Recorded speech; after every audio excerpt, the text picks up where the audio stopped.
Virginia Woolf. She was born in 1882 and died in 1941. And she is said to be the pioneer of stream of consciousness technique, which was a very prominent technique which was used in the modernist era. And that's why she is among the ones which are very much popular and widely prescribed in our syllabi across India and across the world, while we consider British literature and the modern era. So she becomes the most important writer, and we need to deal with Virginia Woolf in detail because the questions are always asked, and some of her works are very much importance. So the in-depth questions are also asked from them, in between the lines or the quotations are asked. So I would recommend you to read the summary of the works, which I will tell you that they are important, and you need to focus a little more attention on the chronology of Virginia Woolf and the lesser known works of Virginia Woolf. Okay. So she was born as Adeline Virginia Stephen in London in 1882, as I told you. And her father was a very renowned author and historian, and his name was Leslie Stephen. And he is also called known for the for editing the Dictionary of National Biography. Okay, she was very close to her mother, but her mother died when she was 13 years old, and her half sister also died just 2 years later.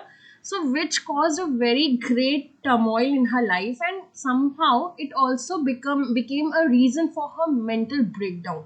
So as we know that she was getting the bouts of depression, and she was having very much problem with coping up with the changing cycles of the life.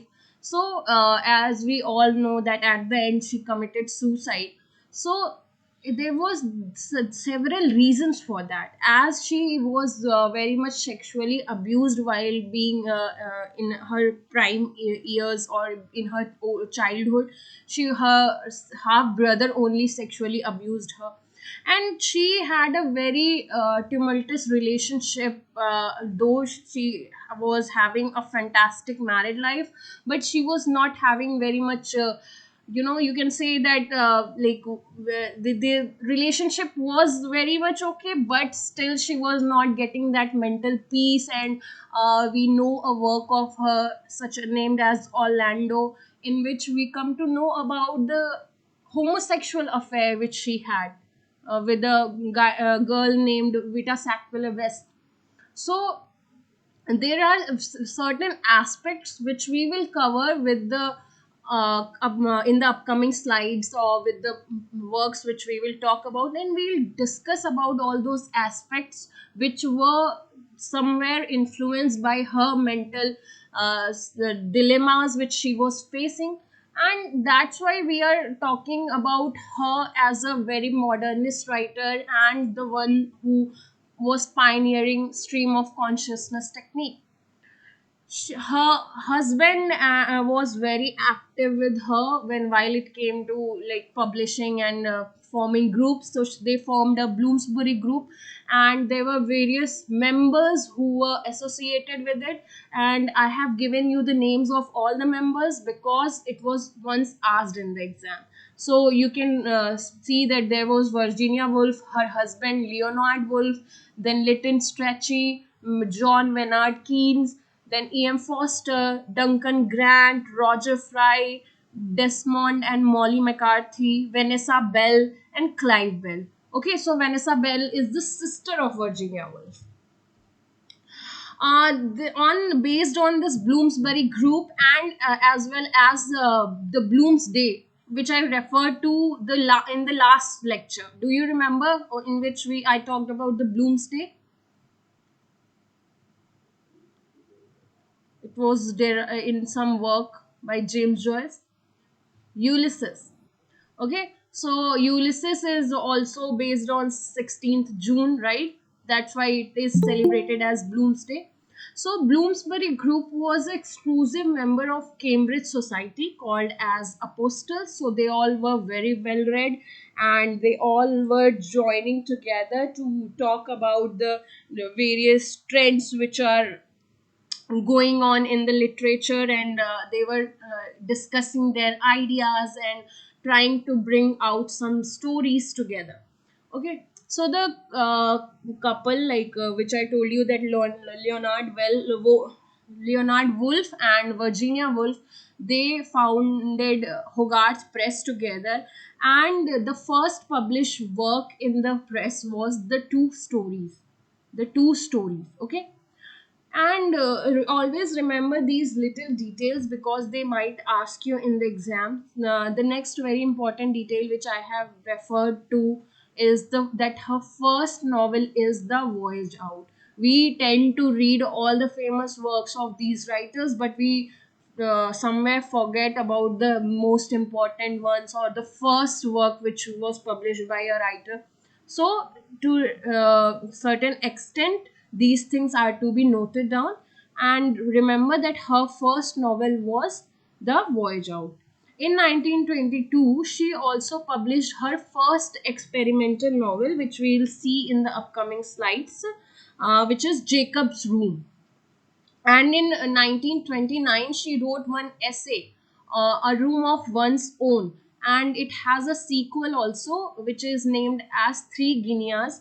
So I will refer to these essays by Virginia Woolf, these critical pieces, in the section which I'll be dealing on literary criticism. Okay, so when we'll deal with literary criticism in the next month probably, so then we'll take up one writer each day and we'll discuss all the major ideas and the works written by them and the ideas propagated by them. Okay, remember the name of the biographer of Virginia Woolf. This has also been asked in the exam once. So Roger Fry is the biographer of Virginia Woolf, and she has a very famous diction from her, that is, as soon as one's own, a woman must have money and a room of one own, if she is to write fiction. This quotation has been taken from A Room of One's Own, about which I will talk in that section only. Okay, and she, as I told you, she suffered from the bouts of depression and mental illness. That's why she has been declared as having bipolar disorder, and she has written some trajectories on illness as well. So my research work is basically dealing with research and medical humanities. So I have taken this one as a secondary source, in which she has written one essay on being ill. Okay, so is propagating this idea in On Being Ill, that we for when it comes to illness, we start seeing illness as a problem. If we start looking at it as a part of our life, then it will not be that much of a big thing, okay, as we consider it to be. It is of course to be taken as seriously, but it is not something which is prohibiting you from living your normal life. So those are the ideas which she's talking about in On Being Ill. Woolf is considered as a major innovator in English language, as she has experimented with the stream of consciousness. And I hope you remember what is stream of consciousness, because we talked about it in the previous classes. And then after completing her last novel, which has been published posthumously, Between the Acts, Wolf fell into depression. As I told you, she was always sexually abused since childhood, and she went through certain turmoils and traumas which was caused due to the mother's death and the sister's death. Then she was not having a very happy relationship in her life, and then there are various aspects which, like, the writing process is working as a therapy for her, but she could not engulf herself, like she couldn't escape herself from the engulfment of the disease and the depression, and she committed suicide at the end. And As you know, you must have heard of the name of Edward Albee, because he is a writer which is quite popular, and he has been asked in the exam several times. So you have to read the summary of this work, Who is Afraid of Virginia Woolf. Basically, this is an absurd work in which there is no relationship with Virginia as all. Like, there is no mention of Virginia Woolf, but there is a song, Who is Afraid of the Big Bad Wolf. And from there, he took this title and he just put it, that Who is Afraid of Virginia Woolf, to give it a big of a name, so that people think कि, oh, Virginia Woolf के बारे में कुछ लिखा गया है और लोग उसको पढ़ने लगे. But there is nothing like that in this book, but it is important, that's why I have written it here. Then she coined the term historical consciousness. You have to remember it. They might ask you in the exam. And just remember that the nickname of Virginia Woolf is also called to be as Goat. Okay. Now, I have given you some major works of Virginia Woolf. And trust me, these are works which are always asked in chronology. So, for like till between the acts, you have to memorize it thoroughly. You have to remember this chronology. And later on, while you're reading the short story collection, you just need to know the names. Okay. Certain biographies also I have mentioned here, you can refer to them. And non-fictions, okay, it is all available on Wikipedia, so you don't need to search it for here and there, but you just need to open Wikipedia and the bibliography section, you will get it from there. Then the only drama written by Virginia Woolf is Freshwater, and the subtitle of it is a comedy. So write it down. The only drama written by Virginia Woolf is Freshwater, and it is a comedy. It is subtitled as a comedy. Then she has also written certain autobiographies and diaries, such as A Writer's Diary, Moments of Being, A Diary of Virginia Woolf. Okay, so you need to know all these works thoroughly. Don't You don't need to know the names or years of these works. You just need to know the names, okay? But years are important for the novels, because she's quite a popular novelist, so they keep on asking for the years. Now, see, I haven't mentioned here the Voyage Out and the Jacob's Room. I'll be dictating it to you. So just note down, the first work by Virginia Woolf is The Voyage Out. It was published in 1915. Okay, is my voice clear to all of you? Just Yes, ma'am. confirm it once. Yes, ma'am. Okay. And the original title of The Voyage Out is Melimbrosia. Melimbrosia. Melimbrosia. Okay, Melimbrosia. So the original title of the Voyage Out is Melimbrosia. So this work is talking about a group of people who are on a ship, and they are talking about the daily life, and the conversation they have is basically focusing upon is being focused upon, and it is also putting it in the category of social novel. Okay, the most important thing to be noted down is that the protagonist of Mrs. Dalloway is Clarissa Dalloway. Okay, her most famous work, Mrs. Dalloway, has a protagonist named Clarissa Dalloway, and she has been appearing. She is appearing in this work for the first time. Like in the Voyage Out, there is a character named Clarissa Dalloway, who later on becomes the protagonist of the novel, Mrs. Dalloway. Okay. Then the next work by her is Night and Day, which was published in 1919. And the protagonist name is Rachel Winrace. Rachel Winrace. Rachel Winrace is reading about Henrik Ibsen, and it is a work which is not very popular, but they might ask you like the protagonist name or the year in which it got published. Then the next and the important work which I am going to talk about is Jacob's Room. Jacob's Room was published in 1922. 1922 is a very important year because Ulysses also got up and published in this year, and The Wasteland got published in this year. So remember this, that 1922 is an important year. So in Jacob's Room, what is happening? Jacob's Room is a Bildungsroman, as I told you that day. What is Bildungsroman? In which there is a story from childhood to the adulthood, and it is a work in which Woolf is talking about things in the room, Jacob's room, where Jacob himself is seen doing the work.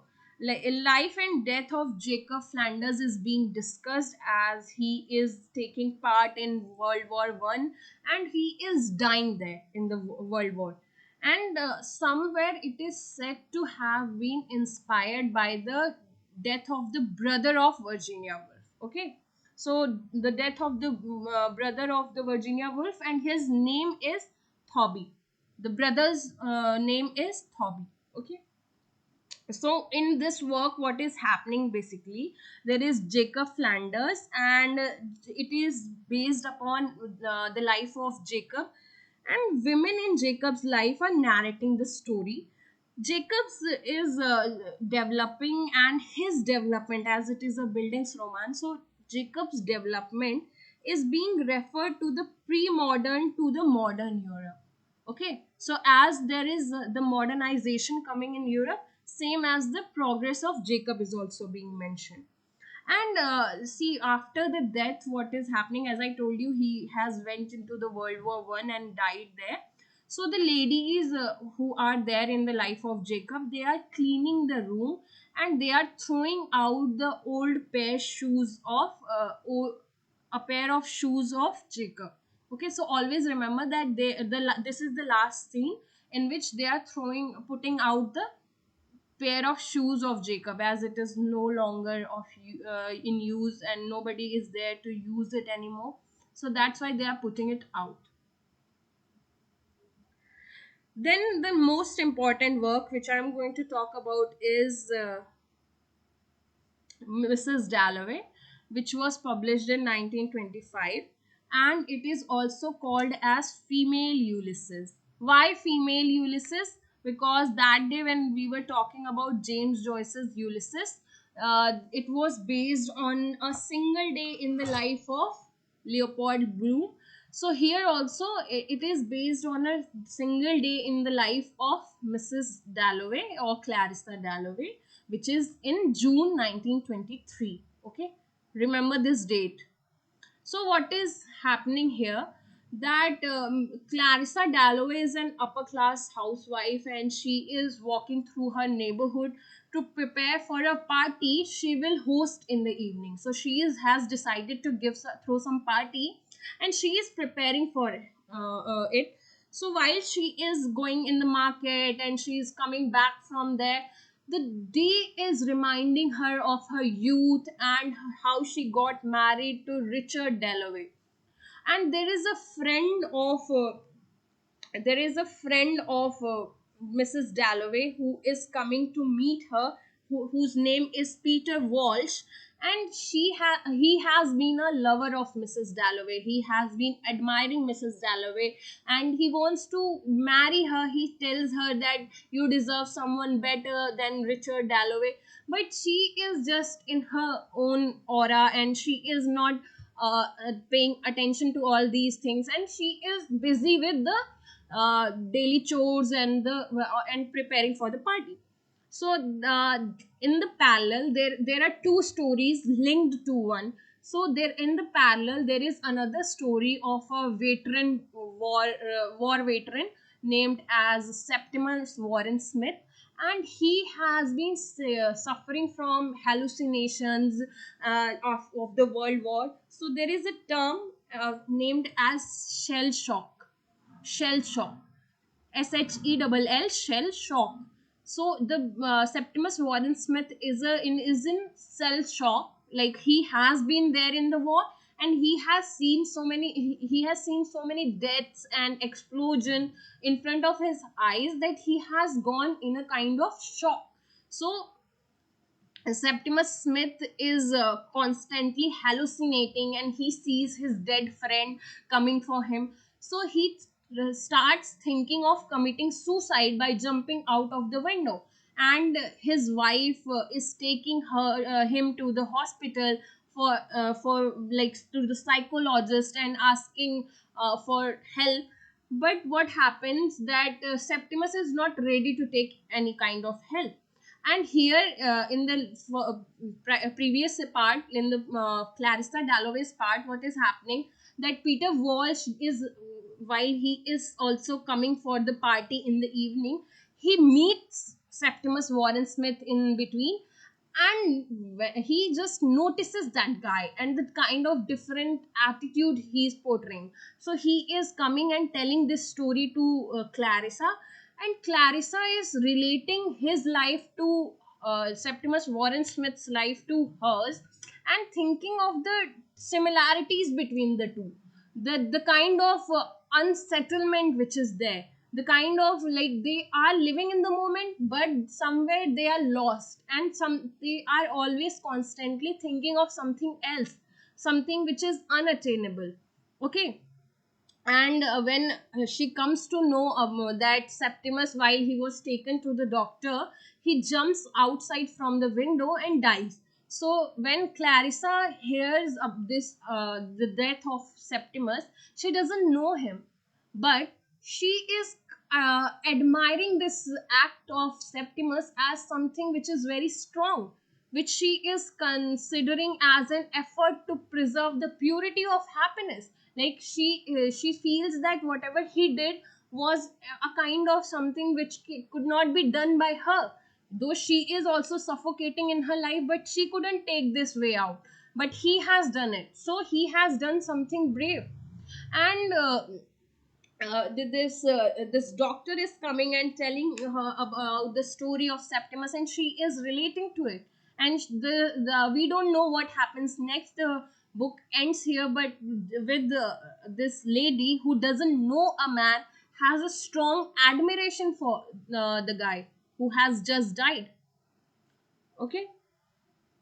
And the name of the park is asked in the exam once. So not in this exam, but I have seen in some PYQs. It might be in the set exam. So Region Park. Okay, Region Park is the place where Peter Walsh meets with Septimus Smith. And this story is revolving around World War One. First thing to note down. Second thing to note down is this work has been created by combining the two short stories of Miss Virginia Woolf, that is Mrs. Dalloway in Bond Street and The Prime Minister. Okay, Prime Minister is an unfinished work. So by combining these two works, this work came out. Okay, moving on to the next and the most important one. So while it comes to Virginia Woolf, I will recommend you to read Mrs. Dalloway, To the Lighthouse, and Orlando, the summaries of these three plays. Okay, you if you have very less amount of time, then you can go for Mrs. Dalloway and To the Lighthouse. But these two are most important works. Okay, so To the Lighthouse is a novel which has a subtitle Time Passes. Remember this, and it was published in 1927. It is set in the Hebrides archipelago. Archipelago is basically a group of islands. Okay, so what is the what where this archipelago is? It is in Scotland. And the place where these people, Ramsays, basically the name of the family is Ramsays, so they are planning to visit Isle of the Skye in Scotland between 1910 to 1920. Okay, this is in the earlier work Mrs. Dalloway, we saw how Clarissa Dalloway is imagining and reimagining everything. So here also we are seeing the stream of consciousness technique taken into play, and there is a very little dialogue and very less of an action which we can say, but most of it comprises of thoughts and observations. Okay, so there are three parts in this work: the window, the time passes, and the lighthouse. So you have to remember these three parts, because once in the exam they had asked this question. So you have to remember it.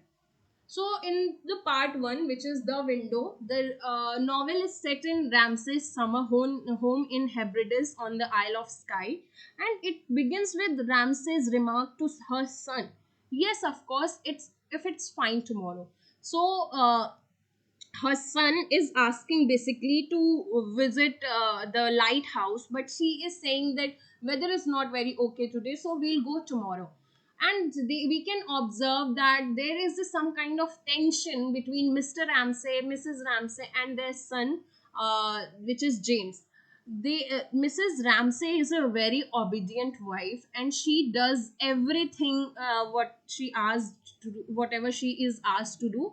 But there is, you can say, a kind of dominant and submissive relationship between Mr. Ramsay and Mrs. Ramsay, where Mrs. Ramsay is on the submissive side, and Ramsays had 8 children, and they all are planning to visit the lighthouse, and they are all planning to go on a trip together. And there is a friend of Ramsay's named as Lily Briscoe, who is a painter, and she is trying to complete the painting of Mrs. Ramsay and James, and she is attempting to paint. See, Lily Briscoe, being a painter here, is depicting the modernist aspects. As in the work also, there are some sexual commentaries in which there is a character who is Charles Stanley, who is commenting on Lily Briscoe for being a painter, and he says that ladies cannot paint, ladies cannot do this. So she is struggling to complete this portrait. And in the second section, what happens that there is a sense of time passing. So the world war is going on there. It has been 10 years, and Mrs. Ramsay dies in the second part.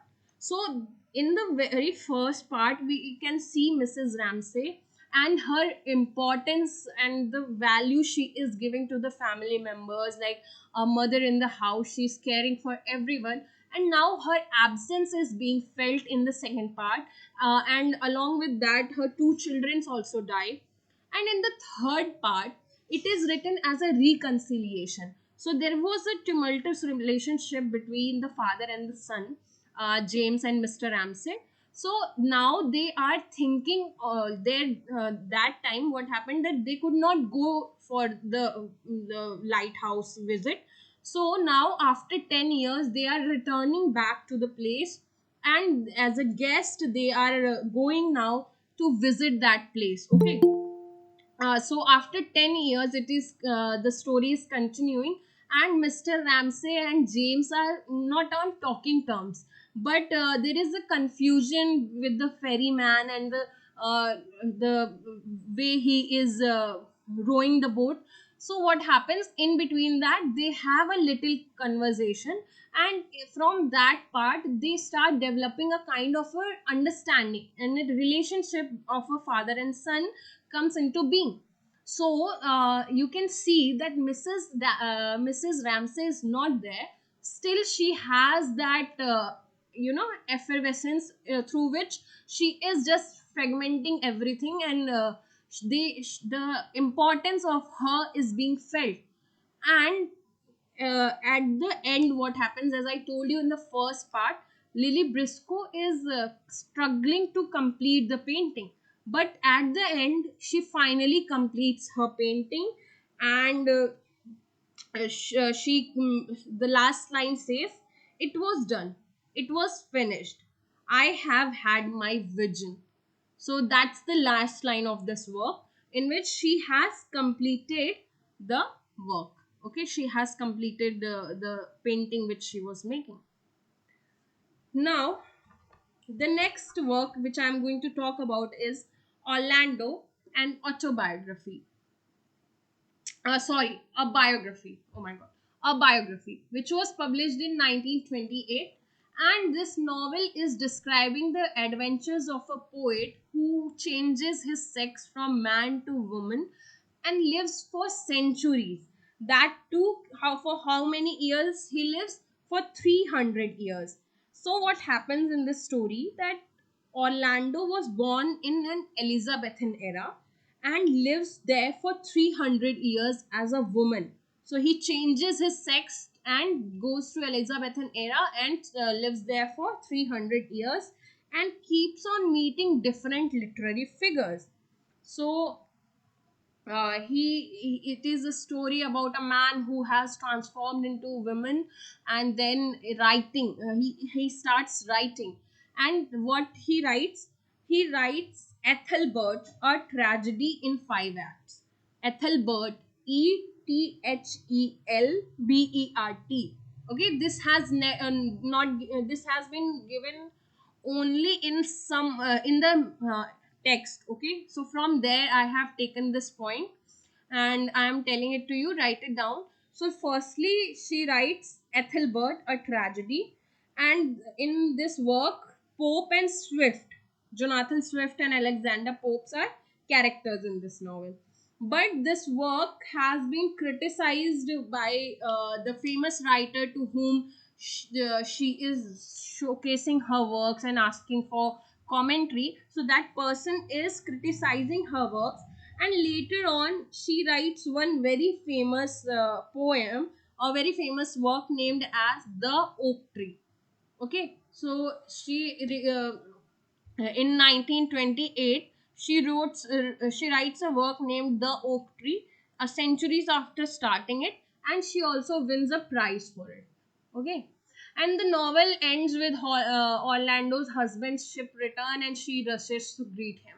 So she finally just goes through from being not very, like, she is not very much efficient as a writer, but she goes on to become a great writer and writes one work named as The Oak Tree. So the in one exam the title of this work was asked, so they might also ask the name of Ethelbert. Okay, have you noted it down? Yes, Yes, ma'am. ma'am. Ethel Bird. Ethelbert, Ethelbert. Okay, then the next work which I am going to talk about is A Room of One's Own, and it is an essay. It is based on a series of lectures which she delivered at Newham College and Girton College in 1928. But I'll be discussing this work in detail while we'll talk about literary criticism, because in literary criticism I will showcase to you how great of a feminist writer she is, and how she is talking about that a woman not only needs seclusion from all the chores which she has to perform and the duties which she has to perform as a woman, but apart from that she also needs some financial support and some kind of emotional support uh, uh, for being a great writer. Okay, and she's also giving examples of women who have been a great writer, that she is quoting Afra Ben. So you must remember Afra Ben. Do you remember Afra Ben, the works by Afra Ben? Urunuku, the very famous Urnuku, work forced Urunuku. marriage. Yeah.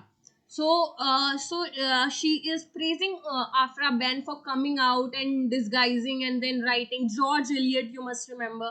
So George Eliot is disguising herself and writing, and Afra Ben is not disguising herself. She is coming out as a independent woman, and she is writing for money, for which she has been criticized, and it is said that she has been proclaimed to be a prostitute because she is selling her work. So so you must know that there are certain aspects which she is covering in this work, and we will talk about it in detail while we will discuss the literary criticism part. Okay, the next writer I'm going to talk about is Eliot. There is 1 minute's break. If you want, you can drink some water, take rest.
Okay.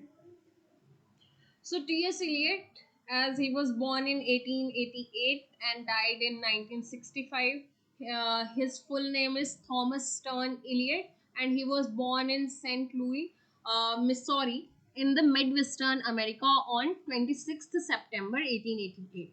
So, as you know, that he was born in America and later on he settled in England as a citizen of Britain, and he took that citizenship in 1914. So he was a very famous poet, playwright, and a critic. And his father, Henry Ware Eliot, was a very successful businessman. And his mother, Charlotte Stern, was a social worker and a poetry writer. So her these aspects of the family in from which he belongs also influenced the kind of writing he did. Okay, from 1898 to 1905, Eliot attended Smith Academy where he studied Latin, ancient Greek, French, and German. He began to write poetry, and when he was of 14 years of age, he came under the influence of Edward Fitzgerald's Rubaiyat of Omar Khayyam. Okay, his first published poem is A Table for Feasters. So remember this, it might be asked in the exam. So the first published poem is A Table for Feasters, which was written as a school exercise and was published in Smith Academy record in February 1905. And he was also awarded scholarship for moving to Oxford in 1914. In as I told you, in 1914 he moved to Britain, and in 1927 he converted from Anglicanism to Unitarianism, and in November he took British citizenship. Okay, so he moved to Britain in 1914, but he got the citizenship in 1927. So you need to remember these two things. In exam, this question was asked in which year he moved to Britain. So he moved to Britain in 1914, but he got the citizenship in 1927. And during the outbreak of First World War, he went to England, and what happened that he was studying in Oxford, and you will see that in his works there are very strong evidences of him being affected by the things which are going on in the society or in the country. So in the Wasteland or in the Proof Rock, we'll see that. Okay, he completed his doctoral thesis on the philosophy of E.H. Bradley from the University of Harvard, but he did not take his degree from Harvard. So he did not take his degree from Harvard University. Also remember this. And in 1914, he met Ezra Pound, and Ezra Pound became his mentor, and with him, he certain ideas and certain thoughts of him developed. So his first major poem is said to be The Love Song of J. Alfred Prufrock, which was published at Ezra Pound's insistence in Poetry, a magazine of verse. And the Poetry magazine's editor was Harriet Munro that time. Okay. And the poem was published in 1917 in his collection of poetry named as Prufrock and Other Observations. Eliot married Vivian Haywood, an English girl settled in London in 1915, as I told you, and he worked as a literary editor of The Egoist. So, The Egoist was a feminist magazine, and he worked as a literary editor there. And later on, he went on to become the founder of the journal named as The Criterion. So they may ask you who has founded the Criterion. So T.S. Eliot has founded it. And in 1925, he became the director of British Order of Merit, and he got Nobel Prize in 1948. So remember these two dates as well, that he got Nobel Prize in 1948. In 1947, his wife died due to some problems and issues, and he went on to marry his own private secretary named as Valerie Fisher, and remained married till his death on 4th January 1965. Okay, and he has been buried in the East Cocker in Somerset. So you need to remember this as well. He published the first collection of poetry, which is the Prufrock and Other Observations, and it was published in 1917. Which is the title of this work has been derived from Rudyard Kipling's poem, The Love Song of Har Dayal. Okay. So, in the works written by T.S. Eliot, you can generally see the disillusionment with the moral and the spiritual decay, which the post-world war, which due to the post-world war, Europe is facing, and the turmoils which the country is going through, or the ups and downs which the society is facing. So, nothing is in a unit, everything is fragmented, and the society has been fragmented, and he is saying that you are stuck in this fragmentation, you are stuck in this wasteland, you cannot move out of it, you have to deal with it, whether good or bad your experiences are, but they are there and you have to face it anyhow. Okay, and he has written several essays for which he is very popular, and I will discuss them with you in the literary criticism section, which is the tradition and the individual talent, and the Hamlet and his problems. So I have given you all the major works of T.S. Eliot. So you need to remember their dates and the chronology. And the plays by Eliot has been now and then asked in the exam to arrange in chronological order. So you need to know the plays by Eliot in a chronological manner. Then I have given you the essays also, because this time they asked chronology of critical works as well. So you need to remember it. Okay. Now let's come to the famous work, or the first poem of T.S. Eliot, which is the Love Song of J. Alfred Prufrock. And the title of this work is coming from Rudyard Kipling's Love Song of Har Dayal. And Ezra Pound insisted T.S. Eliot to write a poem, and it became a part of 12 poems named as Prufrock and Their Observation. For the opening lines of this poem is, let's go then, you and I, where the evenings is spread out against the sky like a patient etherized upon a table. So this work is basically talking about the problems that modern people are facing, that the kind of self doubt or the consciousness which the modern people are facing. They are like a patient etherized upon a table, they are unable to talk and come out. So he is choosing to the to come out in the evening. Instead of going in light, he is choosing the dark, so that he doesn't have to hide his problems, or the difficulties which he is facing is gently like well shadowed in the dark. So he doesn't want to show the world his real side.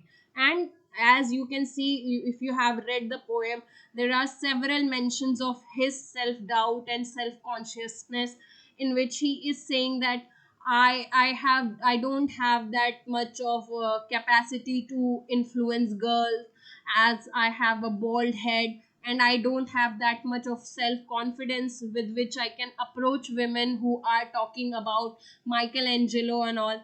Neither I am Hamlet, nor I am any other prince to charm. So he is having this kind of self doubt, which the most of the modern people are facing. They are very indecisive. Okay, they cannot make any decision. They cannot think of the actions which they are supposed to take. Like, they are always in a dilemma, and they are self questioning. So this work is talking about all those aspects, which is talking basically about the modern world problems, and how the actions are being limited. So while being self-conscious, you are not only just restricting yourself, but you are also doubting your own personality, your own uh, thoughts. Okay, so he is also torn between the sexual longing and its frustration, which is there in a common man's life. There are sexual longings and frustration between various other he is conscious about his looks, and he doesn't have that much of self confidence with which he can go and approach a woman. And he is using different metaphors, which are nowhere very like a simple metaphor to be used. Like, if you're referring to beauty, then you'll use rose. But here's something which is very different. So he says that, no, I'm not Prince Hamlet, no, nor I was meant to be. Okay, so and he is also very unsure about what he is saying. So he says that it is very impossible to say what I mean. So he is himself not very sure what he's talking about, and he is himself doubting all the stuff which he has said or expressed. So you can see this dilemma in the works of T.S. Eliot, where the person who is saying something, and in the next section he is doubting that. In Wasteland also you will see this part, where there is a line in which a person is telling about the reality, why he is held to Dante, and he is saying that very openly and clearly, confessing about his sins. But he doesn't know that Dante will go back to the world and tell all his stories of sins. So he is lamenting that, and he is going around and telling that Dante ditched him, or Dante cheated him. Okay, so this is a poem which is talking about the literary anguish with the it is a method in which they are showing the literary anguish. Okay, and it is also called as a drama of literary anguish, in which he is lamenting upon the change which this world has caused, or this world has created, and the dilemma and the doubtful situation which this world war has caused.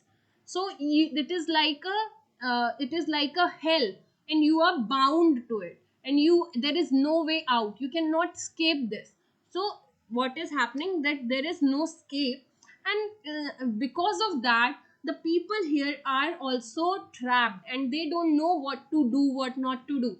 Okay, and this work is also said to be the first modernist poem. Till now, we saw several novels which are having modernist themes, such as Portrait of an Artist or Ulysses. But now they are writing poetries as well. So this could be called as the first modernist poem. And He is uh, he he is always questioning himself, and he is so much in trouble due to his own split personality and attitude, that he constantly asks, do I dare to disturb the universe? Am I allowed to speak? I'm just a common man who doesn't have all those heroic qualities. So will I be able to be accepted to as a gentleman in the society? So he is comparing himself to Michelangelo, who has been very popular during that time.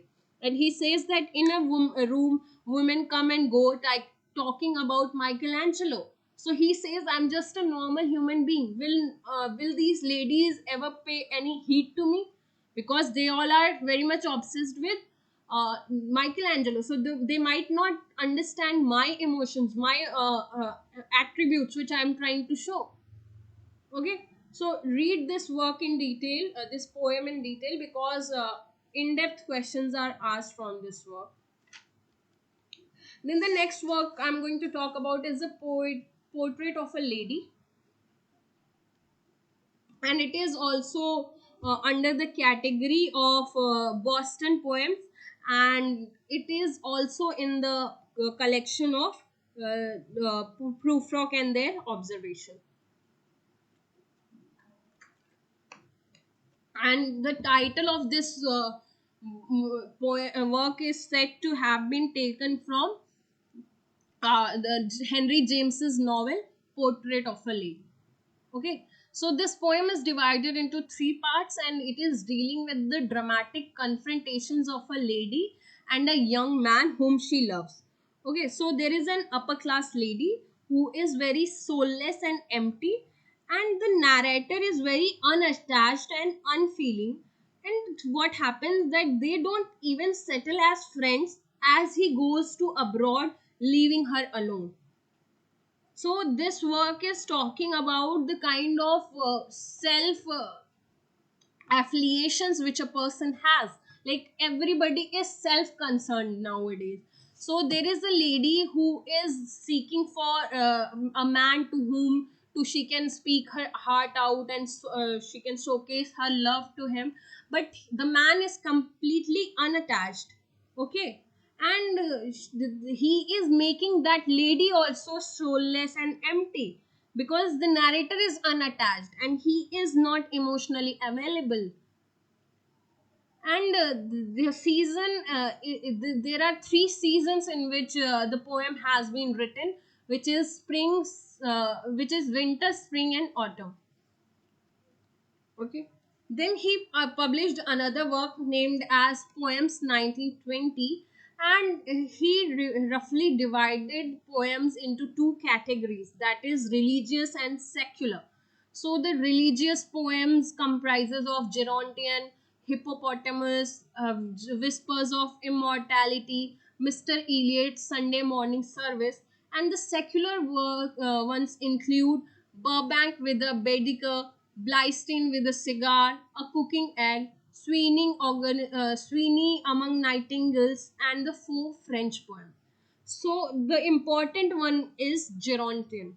Gerontian is talking about an elderly man called as Gerontian, and the theme is history of Europe. Okay, so the epigraph of this work has been taken from Measure for Measure by Shakespeare, and this work has been written in free verse and is also said to be a dramatic monologue. Okay, so this is about a man who is condemning people and saying that there is no place for the old man in this world. So it Gerontian means a little old man. Now the most important work, that is the Wasteland. I will try to give it an attempt, though I am not very good at it. But I will try to, whatever my understanding is regarding this poem and all the important points. Okay, I will try to deliver. The Wasteland was published in 1922 and is said to be the most important poem of T.S. Eliot. And it is said to have been written in a cinematographic format, which is talking about mixing different scenes in the different lines of the poem.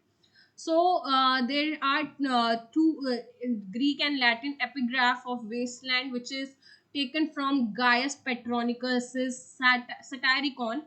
So remember this, that the epigraph has been taken from Petronicus Satyricon, and it was published in 1922 as a 433 line poems and written in free verse. So earlier there were many lines, but later on Ezra Pound just shortened it, and then it became 433 lines.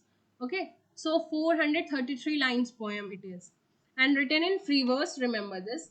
And the poem first appeared in UK in October issue of the Criterion, and in United States in the November issue of the Dial. And later on, it was published in a book form in December 1922. Alan Tate has called this poem as a music of ideas. And there are a few phrases which are very important, such as the beginning and the first line of this work is April is the cruelest month. Who says that April is the most, in which work there is a reference to April as a very beautiful month? So this one, ma'am, this is a Chaucer's Canterbury Tale. The Yes, first very good. line is April is a very soothest month. Yes, This yes, is the opposite actually. yes. It is Due to alluding World to. War, yes, due It to is World War, T.S. Eliot said that. Yes.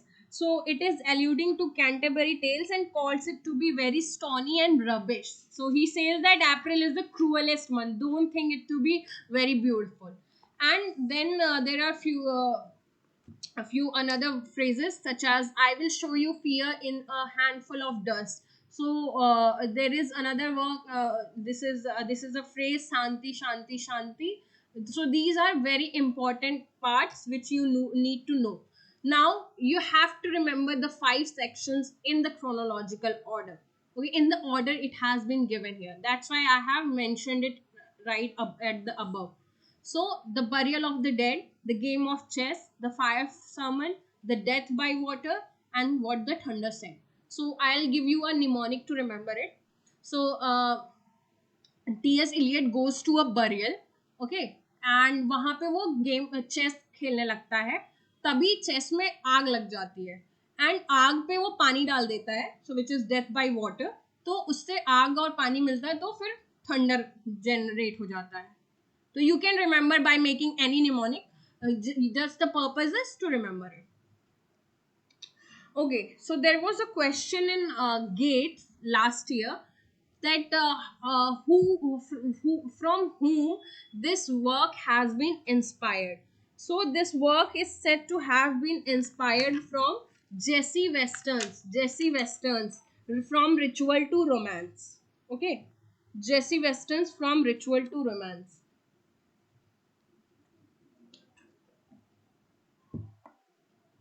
And Fraser's Golden Bow. And Fraser's Golden Bow. So now I'll talk about all the five sections. So the first section, which is the burial of the dead, takes its title from the Anglican burial service, which is expressing the despair, which is not like something starting from a burial, just shows the setting from the sets the setting of the play, which is not very romantic but rather realistic. Like you are being depicted and shown as the reality of the wasteland, as the society is really fragmented and everything is being buried, all the emotions, all the sympathies which people have in their life. So the starting only the starting the title itself depicts all you the reality. So there are four wingness in this works, in which the first part is the speaker is entering into the poem as an unidentified person, but later on in the upcoming parts we will come to know that the speaker or the protagonist of this work is Tiresias. You know Tiresias? Is a Tiresias, who was a homosexual man and a blind man. He was there in Oedipus Rex, who was not confessing about the reality of Oedipus, but Oedipus abandoned him and said कि तुमको मैं jail में डाल दूंगा, मार डालूंगा अगर तुमने सच्चाई नहीं बताई तो Tiresias is really a great philosopher there, and he says that मैं आपको मतलब परेशानी में नहीं डालना चाहता, इसलिए मैं सच्चाई नहीं बताऊंगा about the upcoming and upbringing of Oedipus, or the reality of the parenthood of Oedipus. So he is the protagonist of this work. So there are three allusions basically. First is Wagner's romantic opera, which is about Tristan and Isolde. So it is depicting about the love of a hyacinth girl and a modern lover. So modern lover is very empty. He is not showing any kind of emotion to the lady, and he is just there for some sexual purpose. And after completing it, which is having a very thick and descriptive attitude, where he is depicting it as a very dry, dusty, and desolate like sea, and he just goes. Okay, so he is like the woman is being shown here as neither living nor dead, and there is a kind of emotional detachment which has been represented in the very first part. And the next third allusion is to the psychic, who is Madame Sosostris. And Madame Sosostris is referring to death by water, as she is a tarot card reader. So she is reading a tarot card and she is telling that there will be a death by water. Okay, and in this work, in the fourth section, what happens, this section is mentioning about the unreal city, and the city civilization is shown which is undone by death. So unreal city has been referred to as London. Okay, so London is being said as the unreal city, and the speaker is seeing a person who knows and cries out after him, asking if the crops he has planted in his garden has begun to sprout, or calling him as a hypocrite reader, a doppelganger, and a brother. So you can see that he is referring to these three metaphors in which he is calling him a hypocrite reader, at the same time a doppelganger who has two faces, or who is copying someone. Okay, doppelgangers generally copy somebody, and they look like same, but their actions are totally different from each other. And a brother, like at the same time he's trying to be one with that person as well. So there is a kind of mental dilemma which has been portrayed in the first section. Now we'll come to the second section. So don't think that यहाँ पे कोई story चलेगी, या फिर there will be a line fluid storytelling or sequence. There are random illusions which are put in every line, and every line is there to give you some meaning of how fragmented the society has become. Okay, so the second part is a game of chess, and the title of this section has been taken from Jacobean playwright, that is Thomas Middleton's A Game of Chess and Women Beware Women. And this section is talking about on the failure of love and the sexuality in the modern world. So how the society is not anymore concentrating on love, the aspect of love, only the sexuality and the sexual relations are being more important these days. Okay, the section is beginning with the description of a woman who is sitting on a very beautiful chair that looks like a burnished throne, and she occupies a splendid drawing room with lavish decoration and open hair. And the painting, there is a painting on the wall of the room, and which is telling the story of Philomel. Philomel is a maiden who was raped, and at the end of their story, what happens, she and her rapist are transformed into nightingales, and they sing a very sad song. So the story is like she is a beautiful woman who is sitting on the chair and looking at a painting which is there in their room, and story is about a woman who has been raped. and how she is constantly singing a sad song. So this section is also again talking about women of high class and how secluded and how they are in a dire need of acceptance, and they want that oneness with their partner, but they are not at all allowed there in that society.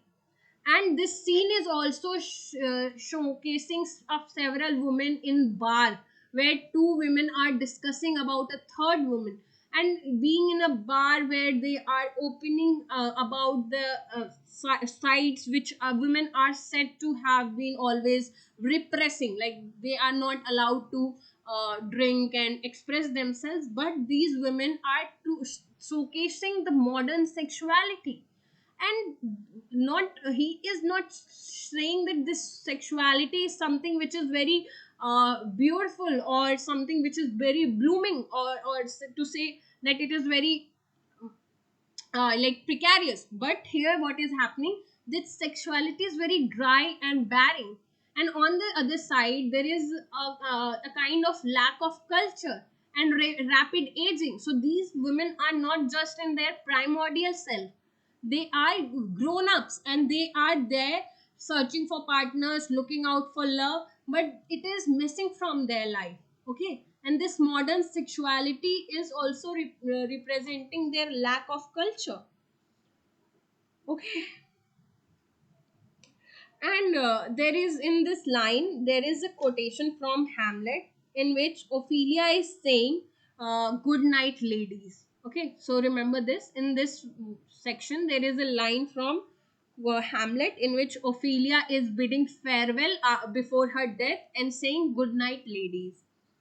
Then the next work is Fire Sermon, and this title, the title of this section has been taken from a sermon of Lord Buddha, in which he is Buddha is being asked to give up all the earthly pleasures and to seek spiritual regeneration. So this is a part in which you will see how to, you have to leave all these fallacies and to get into a kind of salvation. So it is a kind of a transformation in which he is being asked to leave all these earthly passions and to seek spiritual regeneration. And this is being said as to be the longest part of Wasteland. So this might be asked in the exam, this is the longest part of Wasteland. And in this section, Eliot is showcasing the sterility of the modern world, in which love has been replaced by sex and real emotion connection by meaningless physical intimacy. Okay, so in this work what happens, that there is a very long and a vivid description of litter and rat infected London, and rats and garbages around the speaker, who he is seeing all that and saying that it is not very very ambient environment here in London anymore. The air of London has been polluted, and he is fishing on the bank of river Thames and musing with his brother and father's death, about his father's death. And he is also talking about here we can see that Tiresias is making an appearance, and Tiresias, as I told you, he was a blind prophet, and he has female breast. Okay, he is a homosexual man, and he is also talking about the modern love affairs where there is no passion or warmth, only sex is there. And it comes to an end with Saint Augustine's sermon. Okay, and then in next section, which he is and Tiresias as is represented as a hermaphrodite, which is homosexual. Okay, and Tiresias is watching one young female typist and clerk having sex, but they, again there is only that physical intimacy, no emotional attachment is there. Then the next part is the death by water. So the longest part is fire salmon, and the smallest part is death by water.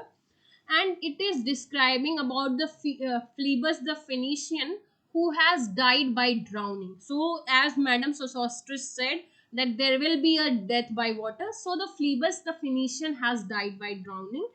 And Eliot is emphasizing the gravity of Phlebas's death and claiming that the concept of Christ resurrection and the story of Fisher King has also been given importance here. So speaker is basically describing the death of a man who dies by drowning, and he sees creature taking his body and rips them apart. So he sees that there is one kind of an ending, and how there will be regeneration. So these creatures, sea creatures who are ripping the body apart, so it shows that there is a very less probability of regeneration. It is also depicting that we are trapped in this wasteland, and there is very less possibility of leaving this wasteland and going out of this place. So we are trapped here, and there is no way back. Okay, so you, if you think that there will be a fresh start, then it's your mistake. It's just a it's just a misconception that you have, that you will have a fresh beginning. It doesn't mean so. There is no fresh beginning for anyone. Okay, so he is rejecting the possible of regeneration and renewal.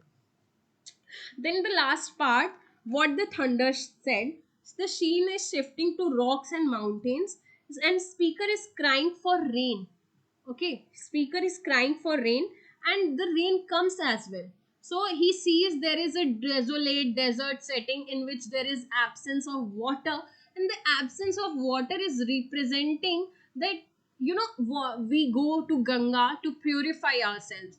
We think Thames to be a holy river, because we think that while taking bathing in these holy rivers, by taking a dip in these holy rivers, we'll get some kind of salvation. So these works are the aspect of water has been shown as a need for salvation, and speaker is lamenting upon the absence of water, and he is imagining it to be drip of water which is there on the rock, but concludes by acknowledging it that there is no water. Alas, there is no water. And he is also giving a reference to falling towers, unreal cities, and destruction of the symbols of materialism and corruption, as which is evident within the society.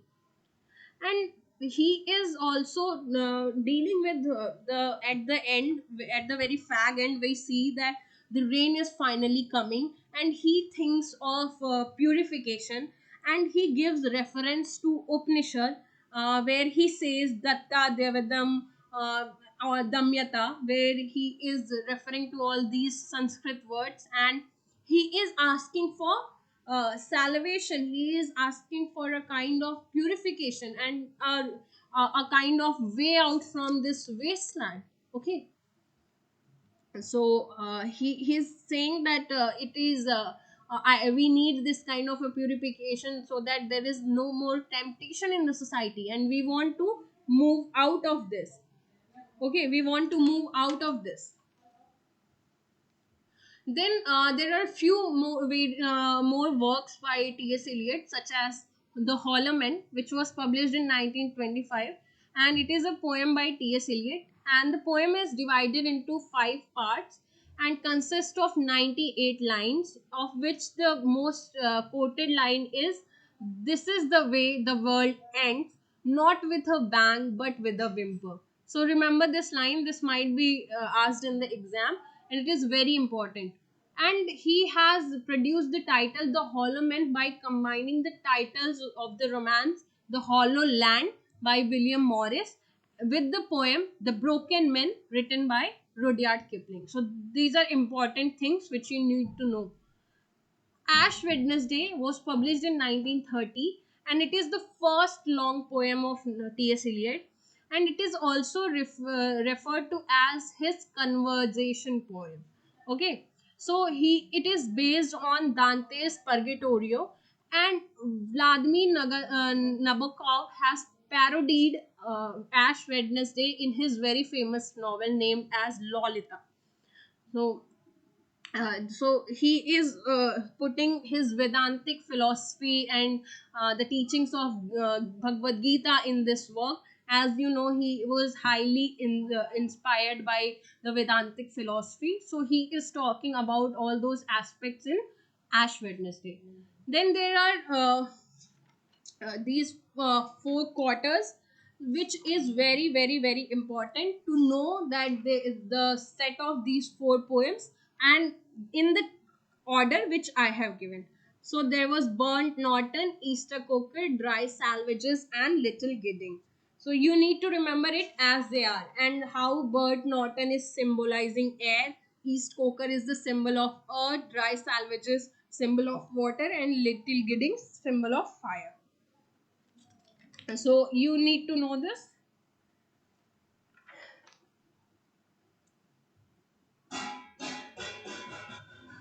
Once in the exam they had asked to put it in order. Okay, so this is the order, you have to remember it.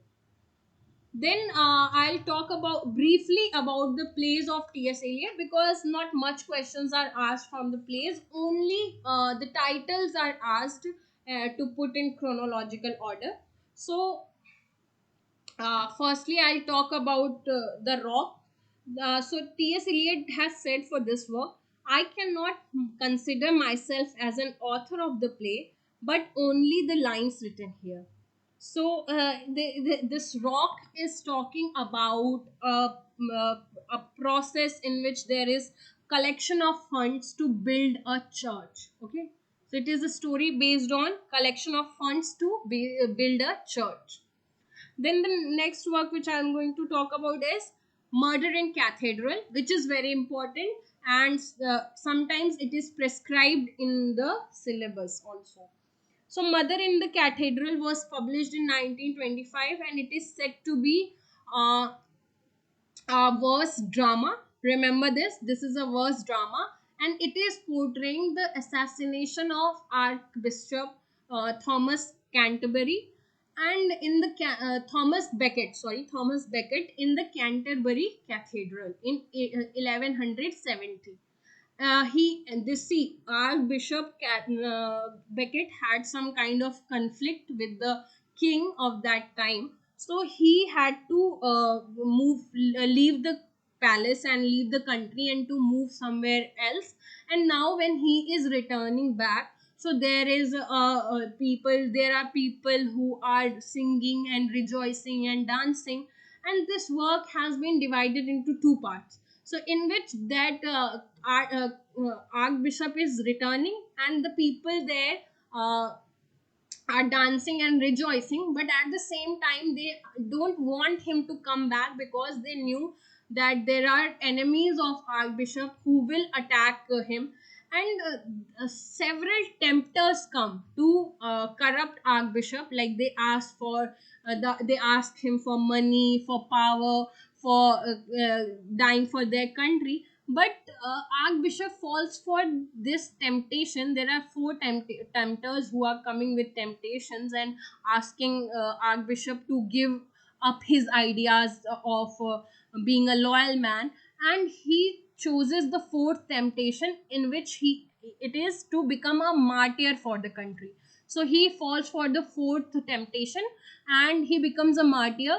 And the tempter is coming and killing him. Okay, so it is the story of his death has been discussed in the Mother in the Cathedral, and it is also uh, talking about how you cannot dissuade somebody from following their spiritual ideas, but the idea of spirituality himself can dissuade them.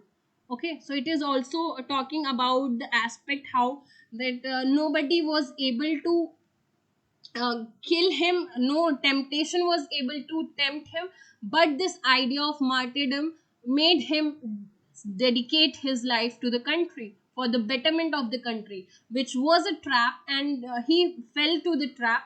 But later on, he became a martyr, and now he has been given a very important place there, okay, in that country. Then the next work is Family Reunion. It is most important work because it has been written in blank verse in 2 acts, and the central character is Harry, and he has a love marriage, and after the marriage he goes on to a world tour, but unfortunately he pushes his wife and she died.